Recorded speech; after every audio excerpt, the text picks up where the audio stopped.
Psychology says that if you are always expecting the worst to happen, you aren't just being a pessimist, you are wearing emotional armor. For your nervous system, a positive moment feels like a trap, and hope feels like a dangerous vulnerability. Today, we're exploring why your brain has prioritized the cold safety of a predicted failure over the terrifying risk of being happy. You're not just being realistic, you're trying to outsmart disappointment before it hits you. You aren't just being realistic when you anticipate disaster, you are practicing a form of emotional armor designed to keep you from ever being caught off guard. For you, the horizon is never clear because your mind is constantly scanning for the storm that hasn't arrived yet. If you find yourself unable to enjoy a positive moment without waiting for the other shoe to drop, it is rarely a sign of wisdom. It is a sign that your brain has prioritized survival over the vulnerability of actually feeling happy. Expecting the worst can feel like a sophisticated strategy to outsmart life's inevitable disappointments. You believe that if you rehearse the tragedy in your head, the actual event will lose its power to hurt you. You might notice that you feel a strange sense of relief when things actually go wrong, as if the universe has finally aligned with your internal expectations. The catastrophe is painful, but the uncertainty of waiting for it was much harder for your system to bear. In your world, optimism is often viewed as a dangerous form of blindness that leaves a person exposed to total devastation. You prefer the cold safety of a predicted failure over the warm risk of an unfulfilled hope. You often find a quiet sense of control in your pessimism, believing that being prepared for the worst is the only way to navigate an unpredictable world. It feels like a mental simulation where you try to solve problems that haven't even happened yet. There is a hidden, exhausting safety in never allowing your guard to drop, even when you are surrounded by safety. When you live in a constant state of pre-disappointment, you mistakenly believe you have achieved total emotional immunity. You have learned to utilize your anxiety as a radar system to detect threats long before they enter your physical reality. By staying braced for impact, you ensure that no sudden change can ever shatter your composure again.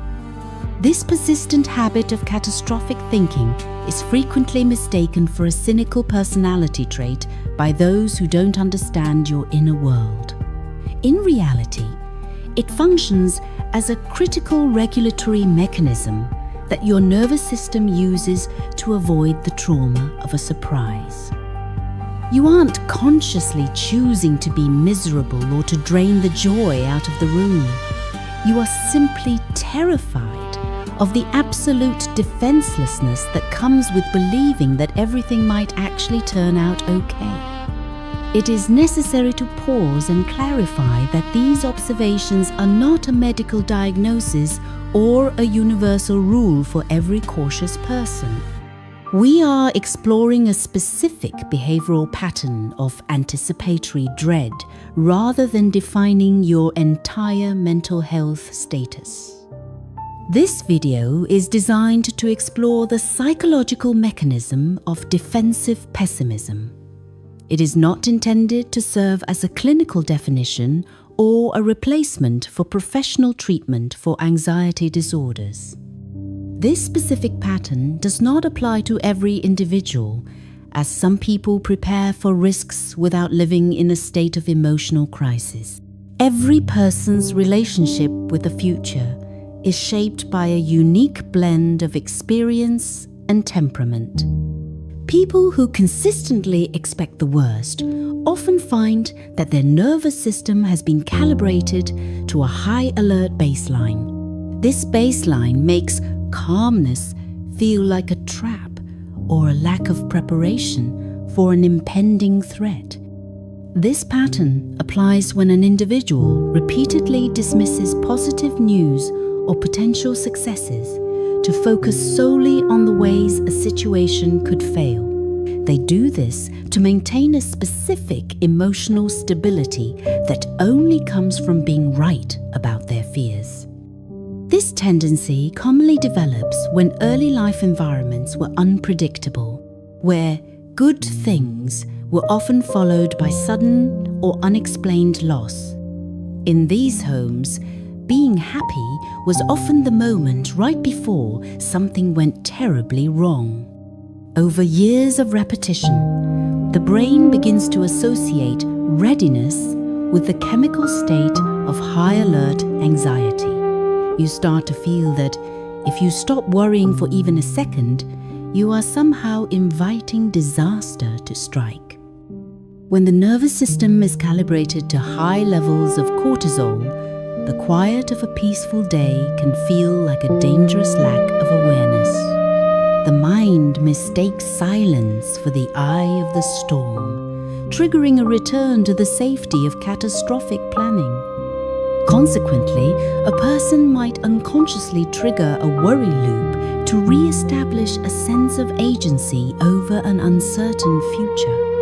If you imagine the worst-case scenario yourself, it feels less like an attack and more like a plan. Expecting the worst eventually becomes the only emotional posture that feels honest to you. This makes genuine excitement feel like a foolish mistake that you will eventually have to pay for with interest. This framework does not apply to purely practical risk management or prepared caution in high-stakes professional environments. It is also not a lens through which to view legitimate, ongoing external threats to one's safety.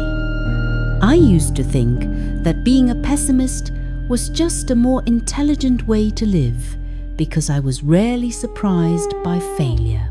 This changed when I noticed how much energy I was wasting fighting battles that were only happening inside my own head.